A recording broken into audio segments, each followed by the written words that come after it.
Во чест на празникот Богојавление Водици, Сдруженијето Мултимедијален центар Карпино по 15 пат ја организираше манифестацијата Пифтијада. Манифестацијата полека станува бренд, така што освен гости од Куманово, учествуваат и гости од соседните градови. Имаме негде 15 такмичари, имаме жири, медали за прво, второ, трето место и за сите учесници медали. Па очекуваме убаво, достојанствено да го прославиме големиот христијански празник Богојавление Водици, да се дружиме со позитивна енергија и традиционално во Куманово години назад на овој ден се јадеа пити, да пробаме убави пифти. И ова година беше извршено примопредавање на кумството помеѓу Драган Чунгурски, стариот кум, и новите кумови од мотоклуб Мечки. За значењето на Богојавление Водици зборуваше отец Жика Тодоровски. Наш празник си носи своја обележја, традиција, обичаи.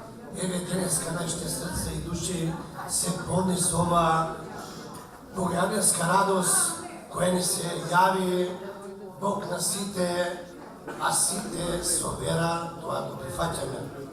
Пифтијата треба да е прозирна со точно определена цврстина, ниту премногу солена, ниту премногу залучена, објасни учесничките на манифестацијата Пифтијада и порача учество и на млади домаќинки со цел да се продолжи традицијата. Питијите се варат, прво се купат од продавница, па се киснат, па се мијат убаво, па се варат цел ден, убаво да се оноди, па се извадат коските, фино се наредат во танирите, во чамчиња, кој што има.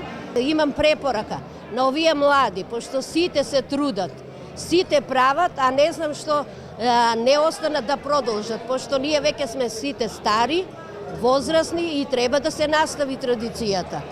Повеќе критериуми се потребни за да се подготви вкусна пифтија, вели Бетка Пешевска, победник на овогодинешната Пифтијада. Во културно-уметнички оддел настапи Мартија Станојковиќ, културно-уметничкото друштво Панче Пешев од Куманово и Галички оркестар со Зурли и Тапани.